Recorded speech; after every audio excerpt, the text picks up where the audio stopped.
I'll try to balance my notes, the clicker, the mic. Thank you, everyone. I really appreciate the opportunity to come speak to you all, the conference for inviting NHA to come back to Juneau, Alaska. My first trip to Alaska was actually last year when we did a National Hydropower Association meeting here in March, so it's great to come back, and we're actually looking to do yet another meeting in Alaska this year, hopefully up in Anchorage, try to get around the state a little bit. I am the Director of Government Affairs for the National Hydropower Association, and I do send you the apologies of Andrew Monroe, our president. He, in addition to being the NHA president, is the Director of External Affairs for a utility in Washington State, and as such does work with their legislature, and their legislature's in session, and so he's got many things that he's juggling at the moment, so you're stuck with me. As the Director of Government Affairs, I think I might have a couple of strikes against me. You already know that I'm a lawyer. You saw that. I'm also a lobbyist, but don't hold that against me. There are some good ones out there.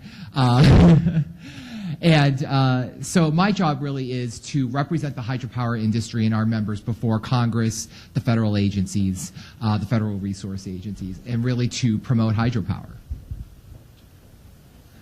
So this is NHA's sort of mission statement, and as I said, what is NHA there to do? We are a national organization.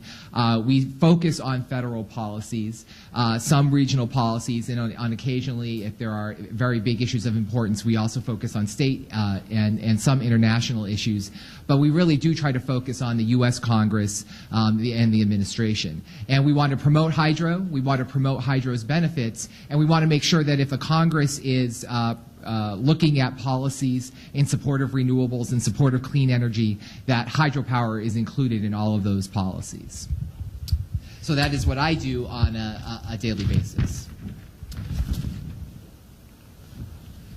A quick bit about our member companies. We have about 180 members. We represent not only conventional hydropower technologies, but also pump storage and marine and hydrokinetic technologies as well. We have a Pump Storage Development Council. We have a Ocean Tidal and New Technologies Council. We represent all sectors of the hydropower industry.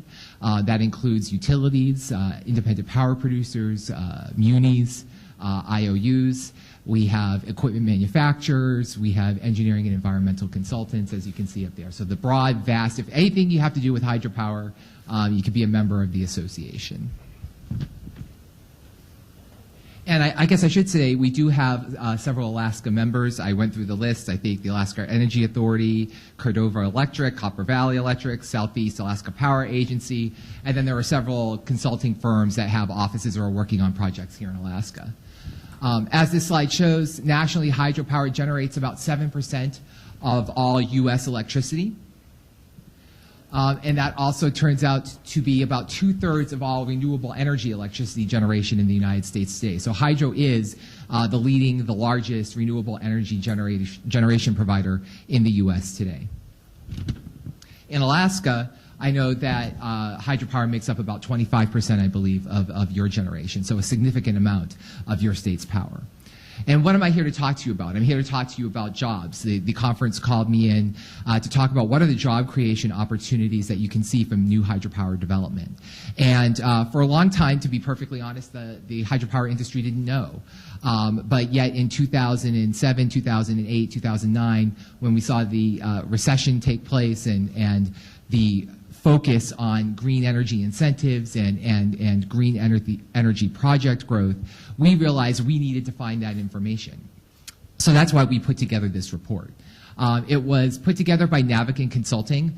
Navigant Consulting is a firm that has done several of these types of analyses, not only for hydropower now, but they had done them for solar and wind and the other renewable energy technologies. And so we said, let's go to the people who have already done it for the other technologies. And so when people look at it, they're going to know these are the people who know how to do renewable energy analyses. It analyzed, as you can see, the growth potential for all sectors of the water power industry that include conventional hydropower. It included pump storage projects and ocean tidal and in-stream hydrokinetics. It looked at job creation benefits, what we call direct, indirect, and induced jobs. And you can look at the full report online at NHA's newly redesigned website. We launched it just about 2 weeks ago at www.hydro.org.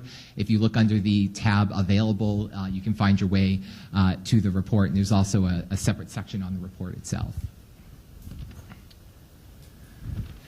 So in order to get the jobs numbers, you really have to look at what's the growth potential in the hydropower industry. Whoops, I'm going backwards. So we looked at the different sectors, and we basically did this report out to 2025. And we picked 2025 because at the time when we were doing the report, we were looking at renewable energy standards that were going to go out to 2025. So that seemed like a good date to pick. And so what you'll see here is looking at the various technologies that they looked at: efficiency improvements at existing hydro facilities, non-powered dams, pump storage, wave tidal, ocean current, hydrokinetics, and greenfield sites. This is the breakdown of the technologies and the potential growth that we would see. For this audience, I think you may be interested in the greenfield sites and would be surprised that it's sort of that small of a wedge. I think when we looked at that, one of the things that we thought was that many of those sites would be small hydropower sites, the 10 megawatt, 5 megawatt, less than 5 megawatt sites. But the other place where we saw growth potential was actually here in Alaska. And I know you have both some very large projects that are being proposed, as well as some very small projects and everything sort of in between. And the other thing that should be recognized is that while this report goes out to 2025, and if you do read the full report, you can see more of the details, is 70 pages of details on the website, is that there is actually greater potential than what's here. There's an overall potential, but this is the potential that was sort of more in the near term. So we think that 1,000 megawatt number could be even greater, but it was something that within the 15-year time frame that we were looking at seemed reasonable. I think it's important to point out the little caveat there at the bottom that the numbers were based on existing data. Navigant Consulting nor NHA did not perform any additional studies, reviews, as we did this report. We took reports that were already in existence at the Department of Energy, the Idaho National Lab, the EPRI had done some studies, and looked at all of that. They did interviews with the hydropower industry, about 36 of them. They looked at the FERC database at projects that were under proposals for licensing and for license applications, and that's how they sort of came up with that data. This is just a map. Whoops, I keep putting it in the back. This is just a map that sort of breaks down that tech growth numbers, but does it by region. And as you can see, the largest region and the region with the most potential is the western part of the United States, which in their analysis also included Alaska and included Hawaii. But I think one of the important things to show was that there was growth potential in every state across the country. One of the things that people are always wondering about the hydropower industry, and I think this you hear a lot about, well, why is hydro renewable or not renewable, or why do we have to worry about hydropower? Because there was this myth out there that hydropower was all tapped out, particularly in the lower 48. There was no, we don't have to worry about you, we don't have to consider you as part of the solution because you really have no growth potential. And that was not the case, and that's another reason why we wanted to do this report, was to show that there is significant potential, and that, but you're only going to get there if you put the right policies in place and that you include hydropower in those policies. So here is some information on the growth equaling jobs and economic development. And this says 1.4 million jobs. And the very first thing that I am going to do is I'm going to point to this piece of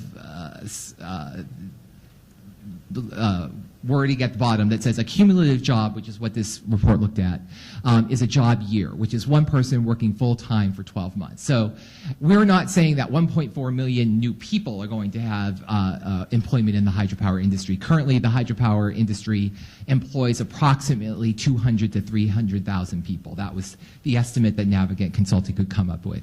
But this looks at job years or full-time equivalents. And so I just think that's important to point out, and I'll point that out again when I talk about some of the other numbers that are coming up.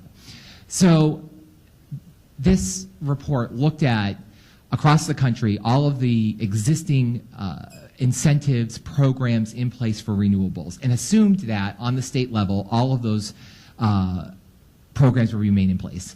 And then it also looked at the potential of federal programs that were in place, tax incentives like the production tax credit, investment tax credit for development, the 48C investment tax credit for renewable energy manufacturers, and said we're going to assume they're all in place and we're going to assume that there is a renewable energy standard. Now there's talk, as Senator Murkowski's video showed, of a clean energy standard, and see if that's in place. And what does that translate into? Well, it translated into, as you can see in the second bullet, 1.4 million cumulative jobs across the country by 2025. And that's broken down into three categories: direct jobs, indirect jobs, and induced jobs. And you may ask, well, what are those? So the direct jobs are the jobs that are directly dependent upon the project development. So construction, once construction is concluded, O&M, building the turbines that are going to go into the project. Indirect jobs are jobs that are part of the project, but they're sort of tangential. So controls equipment, some of the transmission equipment, electrical equipment, those kinds of things, gates as part of the project. And then induced jobs are those jobs that are incentivized by the fact that the project is now in place and you have more of this economic activity occurring in your locality. So the restaurant or the gas station that has to add extra workers or extra shifts because now there's more people in the project area. The recreation workers who are now at the project because the project is in place and it creates new recreation opportunities, whitewater rafting or fishing tours or things like that. Those would be the kinds of induced jobs that would come out from hydropower development. As you can see, Alaska is on the list of states that had the most job growth potential, along with, as you can see, the other northwestern and western states, California, Oregon, and Washington. Manufacturing states, Pennsylvania, Wisconsin, Tennessee, and Ohio, mainly because that's where a lot of the existing factories are and offices are in the hydropower industry right now, are in those states, and it was assumed that those would be expanded. Though one of the things we also did find is that as more and more project work is occurring in the hydropower industry, companies are deciding to open up offices or open up facilities closer to where those projects are being built. It saves on transportation costs, it saves on a bunch of costs, and states want to see that kind of economic development and are willing to put the incentives in place to open up factories or open up facilities in the states. So this takes that data that you just saw and sort of broke it out by region. And again, as makes sense because of the West having the most opportunity, the most jobs that you see here are in the West. But again, this points out that there are jobs across the state, across the country. And these are good paying, family supporting jobs. I mean, you need everything from electrical engineers, civil engineers, operations managers, plant managers. You need, in some cases, construction jobs, technical jobs, non-technical jobs. It sort of spread the gamut. I have a slide here which will show you some of the different job opportunities that are there. Biologists, fisheries biologists, people to do the environmental studying. You needed some attorneys to help you go through the regulatory processes at FERC and elsewhere. So all of that got included when they looked at the jobs opportunities that hydropower development provides. This slide, and I'll point out, looks at the direct jobs. So of that pie chart where you saw that 30% of the job years, for lack of a better term, came from the direct slice of the pie. Indirect was about 20%, and then induced was the rest, and that's how you got to the 1.4 million. What this slide shows you is it takes the different types of technologies, different types of projects, inland hydrokinetic, efficiency improvements at existing facilities, greenfield large projects, pump storage projects, and look to find out what was the average project size and what was the full-time equivalence, the one person working 1 year full-time, and try to get a sense of what the average number was there. A couple of things to point out. As you can see, it is about 5 to 6 full-time equivalents for most of those categories, a little bit over here, a little bit under there. Though the one difference that you did see is the ocean, wave, and tidal, and that was a big jump to 14 full-time equivalents. That's because ocean, wave, and tidal are projects that are still working out the kinks, so to speak. They haven't all gone commercial, though there are some commercial projects that are underway, and there are several proposed projects here in the state of Alaska. But right now, currently, they have sort of a higher full-time equivalency. So that I thought was interesting to point out. In the pump storage and the ocean wave categories, you see it says interviews and cost basis for average project size. And that's just to sort of highlights that this data was cross-checked with members of the industry. They talked to utilities, they talked to consulting groups, they talked to the engineering consultants. And so you would get a little bit of a discrepancy, or not discrepancy, you get a difference talking to those people than you would elsewhere. So you have literature, what was in the literature versus what the cost of the project would be, what would make more sense for an average project. Interviews that came back with saying a 500 megawatt project is more of the average, but that's all that really means.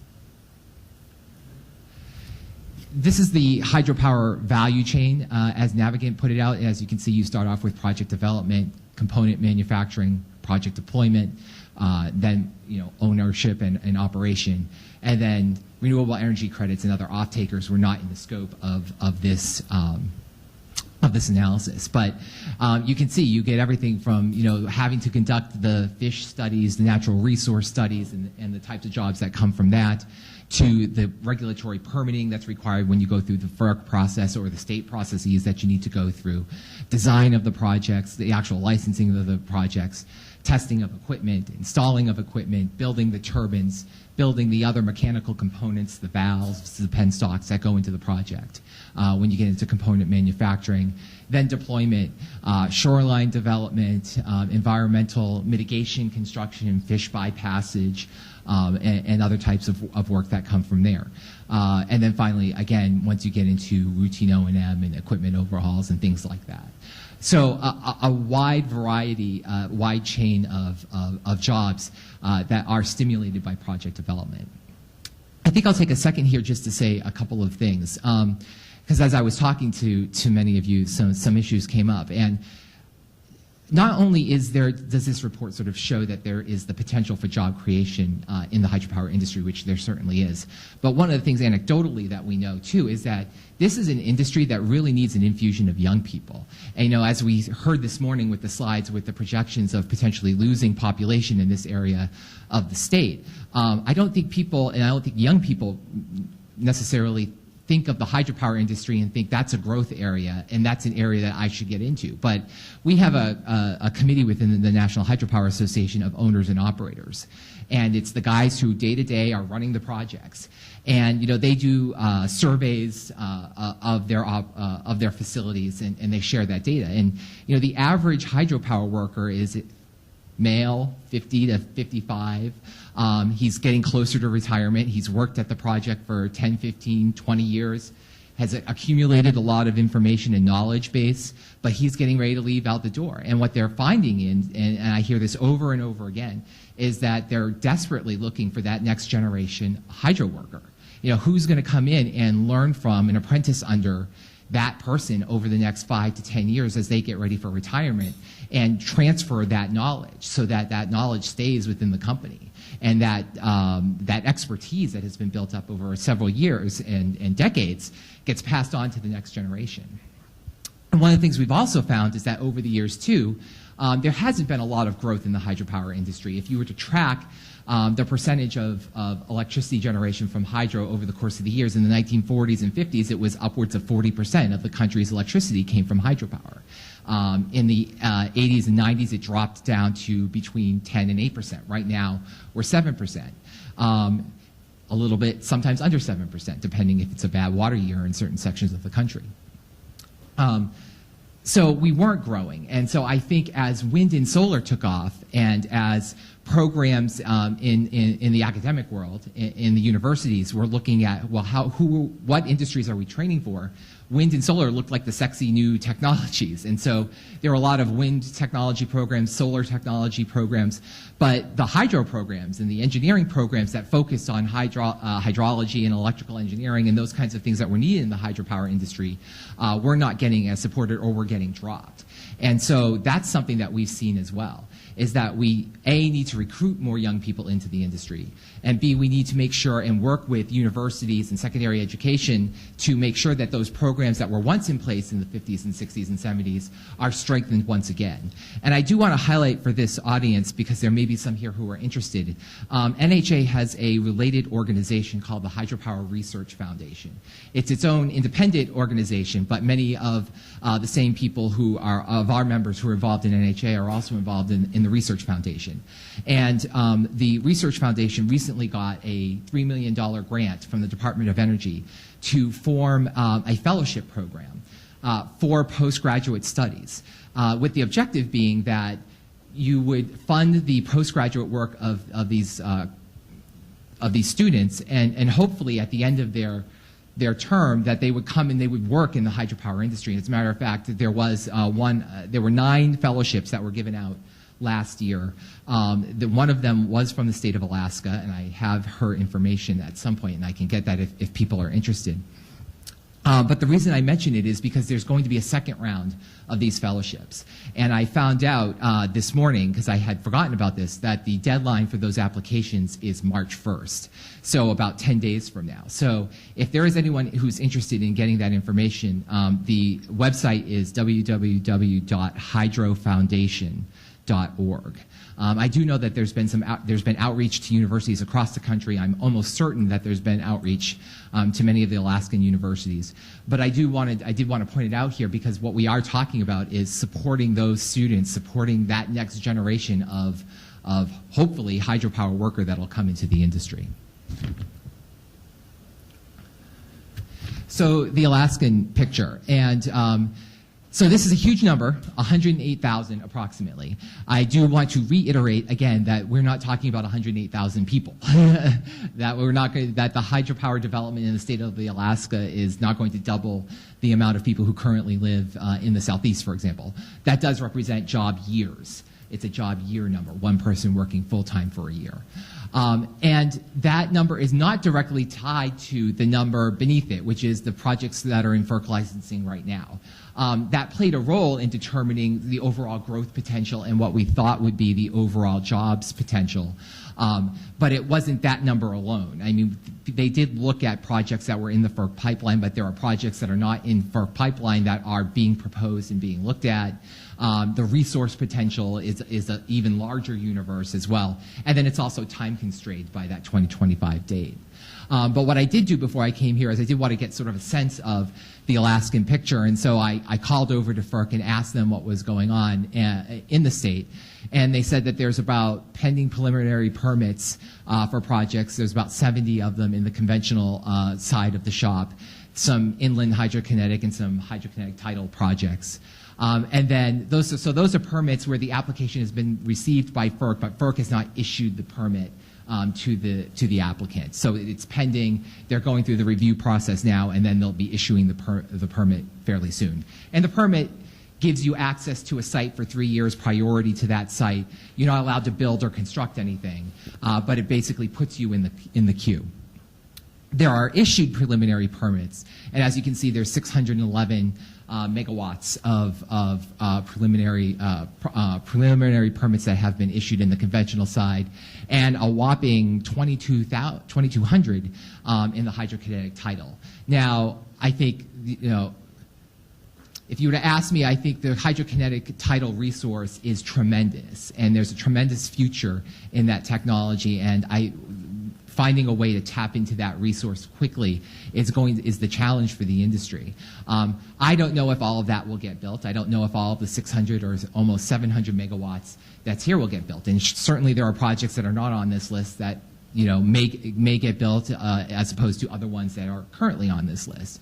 But I think it does give you sort of a nice little picture of the universe of projects that are currently out there.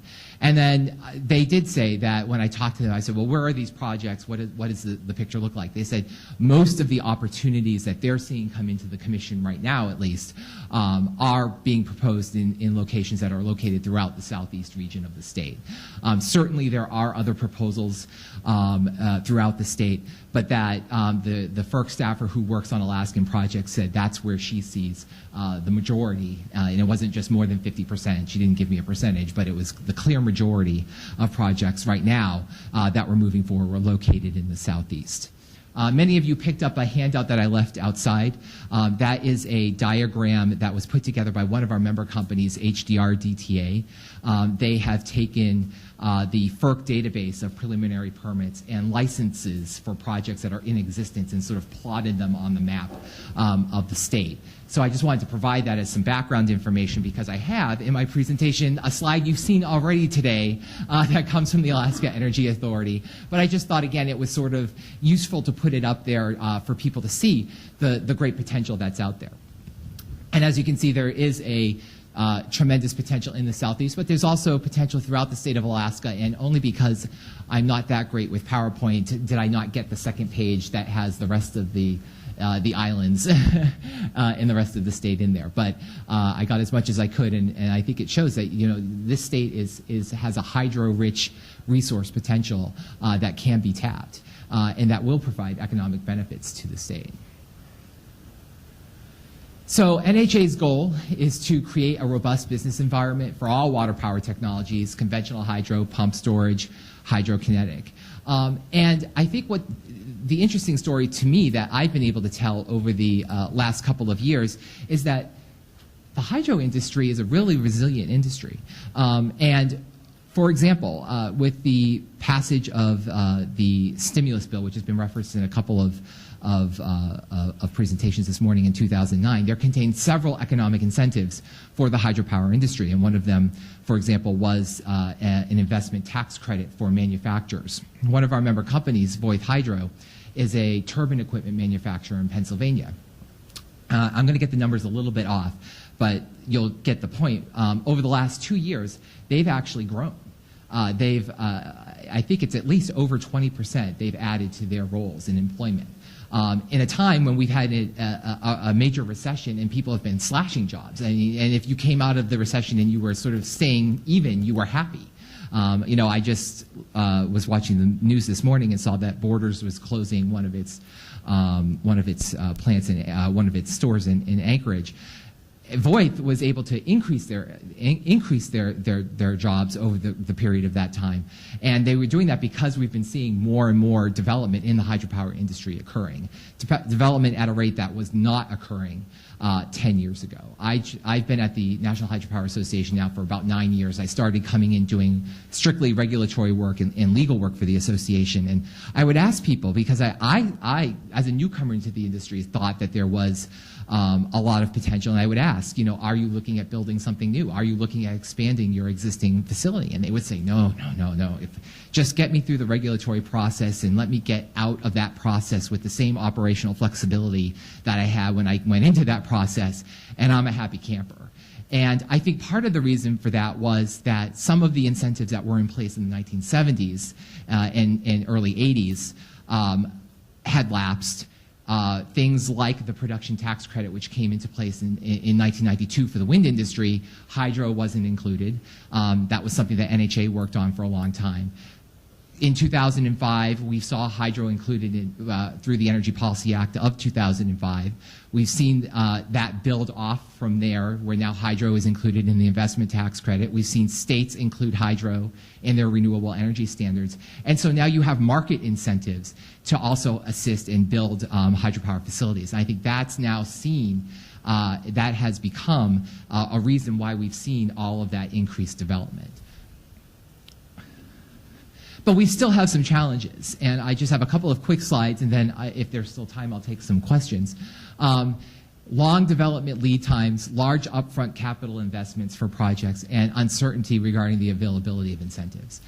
More and more I am hearing from our member companies, and some of them may be 100% hydro companies, and they say to me, Jeff, I'm actually looking to build natural gas. And they say, well, we want to build hydro, but we're actually going to look at building natural gas.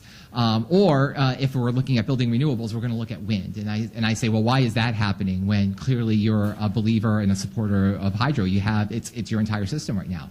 And it can be the regulatory process. It takes, in many cases 5 years or more to go through the federal licensing process for some projects. That's a long time. And granted, you're working in water. Water is a public resource. You need to have the environmental reviews for your projects, and you can't skimp on that. But there are ways to make the process work better, be more efficient, be more coordinated in all of the agencies that you're working in.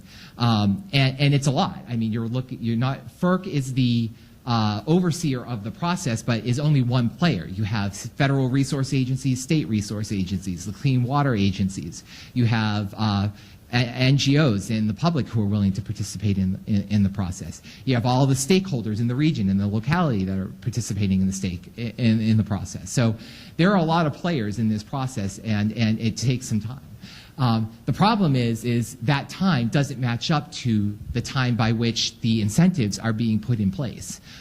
In the stimulus bill of 2009, it actually extended out many of those incentives for 3 or 4 years.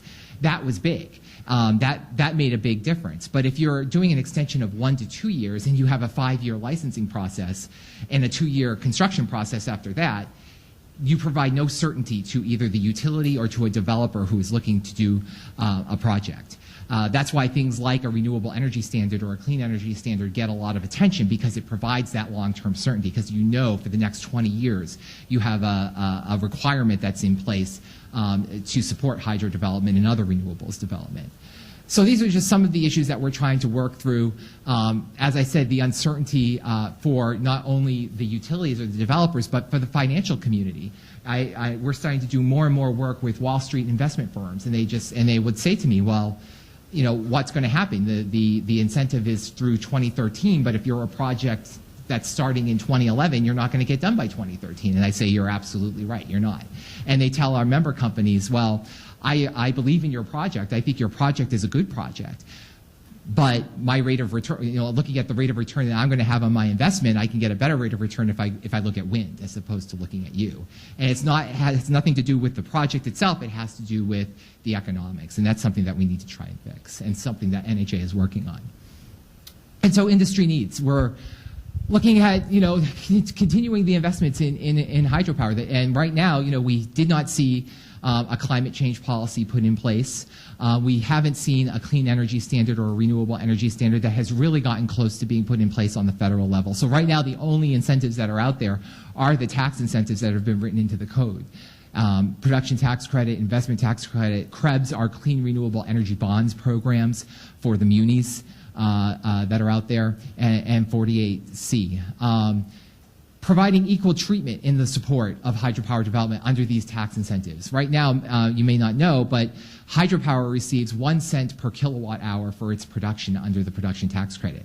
Wind, geothermal, closed-loop biomass all receive 2 cents per kilowatt hour. So we're already at a discounted rate. So we have a longer time frame. We can't get through our larger projects that have higher capital investment costs done in the time to even get to the credit in some cases. And even if we can, we're getting it at half the rate that the other renewables are getting at. So again, it's a competitive advantage issue. Energy storage, of which, you know, the most that we have in this country is hydro pump storage. There are no current incentives to build energy storage projects, really. And so we are working not only at NHA, but with other energy storage technologies, the batteries folks, the flywheels folks, to try and get legislation in place to do an energy storage ITC, investment tax credit. Hydropower as a clean energy program. If people have questions about, you know, is hydro renewable? Why isn't hydro renewable? Why is there this issue about hydro as a renewable? I can certainly go in. That's a discussion that can take a while, but I'm certainly happy to go into it. But one of the things that NHA is trying to do is make sure that the greatest amount of hydropower gets qualified under any of these clean energy, renewable energy standards. That's what we want to see. We believe hydropower is a renewable and should be treated as such under these programs. A renewable energy standard is different than a clean energy standard. And under a renewable energy standard, you were looking at much lower thresholds, you know, a 20% by 2020, a 25% by 2025. Under that scenario, one problem or one issue, concern that came up is that some states, this one, Washington State, Oregon, they can go as high as 70% of their generation is hydropower. So how do you treat existing hydropower under those standards? Because basically other parts of the country were concerned that those utilities would just be able to generate renewable energy credits that they would sell to the rest of the country. And it would be sort of a windfall to those states. So that's why you have some issues about how is hydro defined as renewable under an incentive program. But again, if you're looking at a clean energy standard, you're looking at a much higher threshold. And so we're saying you need to go back and take a look at how you're going to treat existing hydro and other forms of hydro under that program. Do better coordination of the development processes on federal lands. We heard a little bit about that from the Forest Service.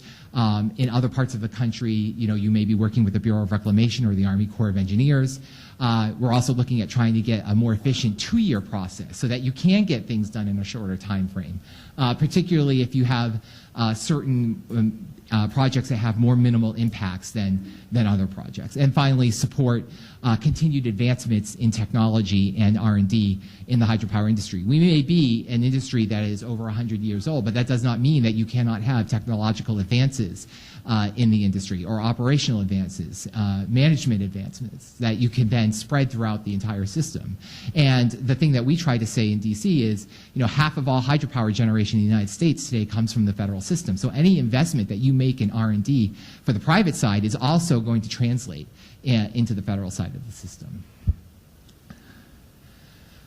So this is my closing slide on things that you can do. I mean, I think it's really important for the hydropower industry, which I have, I work often with the solar industry, with the wind industry, with the geothermal industry, and I don't know what it is. I think maybe it's the fact that hydro's been around for so long. It's a proven technology.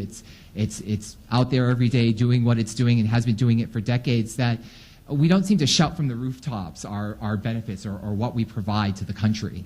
And the other, and maybe it's because the other renewables, particularly wind and solar, have seen their growth spurt in the last 10 years, that they were really out there beating the drums. But we don't see the hydro industry too often, or at least I don't see it as often, really being very vocal and going to their senators' offices and going to their congressmen's offices and talking about the benefits or talking about the growth potential and what that would bring to a region or a local economy. So I think that's really important to build that relationship. Having come up to Juneau now a couple of times, every time I come, I learn something new about what's going on in the state of Alaska and some of the issues that you all have that others in the lower 48 may not have. I think it's important that the Alaska hydropower industry also share that knowledge throughout the Congress. Your congressional delegation gets it. I mean, from the videos that you saw today, Senator Murkowski, Senator Begich, Representative Young, they understand it, and they're doing their job to spread the word as well. But for example, I remember when we were working on the renewable energy standard proposals in the Senate, and Senator Murkowski put in a proposal for lake taps. And I have to admit, at the time, I did not know what a lake tap was. I didn't know exactly how it functioned, and I had environmentalists calling me saying, what is a lake tap? What does that mean? How do they do it? It was that kind of thing where some of the things that you guys are doing up here were just unknown. And I think the reaction is if you don't know, then let's not support it, because then at least we know we're doing no harm.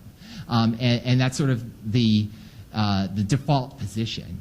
And the fact that you guys, are running communities on diesel and are paying upwards of over 50 cents per kilowatt hour for power. I mean, not something that necessarily is known, though the Today Show got it, but not necessarily something that's in the minds of staffers or senators or other senators who are not from this area. So I think communicating those issues to an audience that's beyond your own policymakers, I think, is also important, because that way that message gets out, and the people who are in charge or have positions of authority in moving legislation forward will then know why that's being proposed by Senator Murkowski or Senator Begich or Representative Young. So become part of that grassroots efforts. I encourage you to visit hydro.org, which is our website. It provides a lot of informational details and basics on hydropower. Talks about our legislative agenda, tries to provide more now case studies And we're always looking for more case studies and more information, so please feel free to submit that to us. And then if you have an interest in helping out raising the profile of hydropower in the United States, always feel free to. We're always looking for new members. It's interesting, hydro is 7% of U.S. generation, and people, when I walk into a room of an energy conference, people think that I have 40 people back at the office that I've left there, and that's just not the case. The National Hydropower Association is actually 6 people, so we have only 3 people who do policy, so you have 33% of the policy staff of the National Hydropower Association with you today. And I think there's a lot of reasons for that. Many of the same companies that are involved in NHA may be involved in EEI, the Edison Electric Institute, the Nuclear Energy Institute, or the American Public Power Association. And those groups are much more overarching groups that handle a lot of different issues for utilities. We are solely focused on hydropower, water power technology issues. So we tend to be a lean machine, but we try to be effective in that. I did not put my my contact information up here. I will admit that I forgot that, but I do have a bunch of business cards. My email address is very easy. It's Jeff, Jeff, @hydro.org. And if you go onto the website, our contact information is on there, so you can get a hold of any of the NHA staff for more information or answers to your questions. And with that, I will stop talking and get back to having more of that conversation that you wanted to have, Paul, if there's time. If there's not, I'm more than happy to sit down too. Well, let's take some time, but we are videoing this, and we're going to make this presentation available afterwards. So if you have a question, please allow me time to run over with a microphone so that we can get that input. And with that, we could take questions for the next 10 minutes or so. Do we have any? Are you going to make it easy on me? Uh-oh. Okay, wait a minute. But I'm not sure that I have a pew, but I'm not sure that I'm in the right church. One of the things we're witnessing down in Washington, and not only Washington, but in Idaho, et cetera, are dams that have been there for quite a while. And of course, there is the argument about fish and they're trying to extend and whatnot. But I'm concerned with what I'm seeing as a trend that bothers me a great deal, because the growth of the West Coast is water and will be water. Mm-hmm. But here I am, I'm watching people tearing down dams. Now, if they're structurally deficient, that's one thing. And if a case can be made in that case, it's hard to argue. But on the other hand, if it's to try to overcome population by manipulation of different programs, then I am concerned, because then no longer are we going to be able to grow in the West Coast and our water. Mm-hmm. Is this something that you people are involved in? We do look at the issue of dam decommissioning and what that means for local communities. As those questions have come up, they may be our member companies. We do leave it in the hands of our member companies to make the economic decisions that they feel that they have to make in support of their ratepayers, their shareholders, all of the analysis that they have to do. That being said, we do believe that while dam decommissioning may be appropriate, as you said, in some cases, that it has to be on a case-by-case analysis. It has to be devoid of politics. It has to be based on sound science and sound analysis of what that's going to mean for the river system, for the electric system in that region. And one of the things that we're trying to say to people is, okay, if you're going to take down that hydropower dam, what is going to be the replacement power for that? That's no longer going to be there. And are we analyzing that, and are we crediting that the way that it should be credited? So that's sort of how we handle the issue. I think it's the more that NHA can do to provide the information about the benefits that come from the hydropower system, the more people will be armed to go into those discussions and know exactly what the pros and what the cons are going to be in the dam decommissioning debate. But we do take a hands-off approach in the sense of individual projects that may be under consideration for removal, because we leave that up to the owners of those projects to make those decisions that they feel they need to make. And that's how we handle it.